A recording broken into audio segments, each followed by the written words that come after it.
furious waves or icy conditions they so often had to contend with. It was, they all agreed, the perfect day for a rescue. So where was he? The operation, being coordinated by the Humber Coast Guard, had grown steadily in scale throughout the day. 3 aircraft had been called in to assist. A bright yellow Royal Air Force Sea King search and rescue helicopter, a small fixed-wing Cleveland police spotter plane, and an RAF Nimrod reconnaissance aircraft. Even a Royal Navy warship, HMS Explorer, which happened to be in the area on exercise, had joined the search, all surely adding, rescuers felt, to the chances of success. Dozens of RNLI and Coast Guard shore teams were combing the coastline for debris, or worse.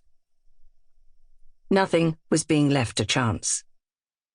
Shortly after lunch, at 1:15 p.m., there was finally a breakthrough when a double-ended paddle, typically used by canoeists, was retrieved from the sea near North Gare, just a mile or 2 along the coast from Seaton Carew, the little seaside town from where the missing man was seen paddling off the previous day. But if, as feared, it was his, it could mean he'd been left at the mercy of the sea and the notoriously strong tidal currents that could quickly have dragged him out towards the shipping lanes. It didn't look good. As the hour approached 6 p.m., the men who had worked in shifts throughout the day and the previous night were weary through lack of sleep. But it was the worry that somehow someone had missed something, maybe the tiniest of clues, that bothered them most. Back at Redcar HQ, wives and girlfriends had been to the local Asda supermarket to stock up on pies and sandwiches, for it wasn't just the boats that needed refueling. They brewed piping hot tea and coffee for the men who'd put their day jobs on hold to join the search.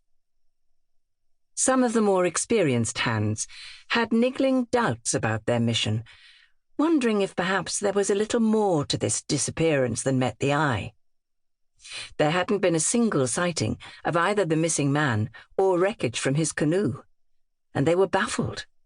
The nagging doubts continued, but each and every man was well aware of the RNLI ethic that call-outs are never criticised, no matter how suspicious they may appear, for fear of dissuading future callers.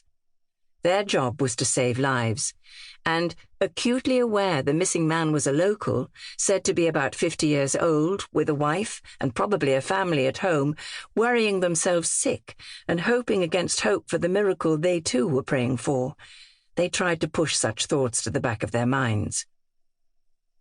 The boatmen had all been involved in rescue operations before, and some recalled previous occasions when, just as they had all but given up hope, their luck had suddenly changed, and they had plucked a fortunate soul to safety from the unforgiving sea.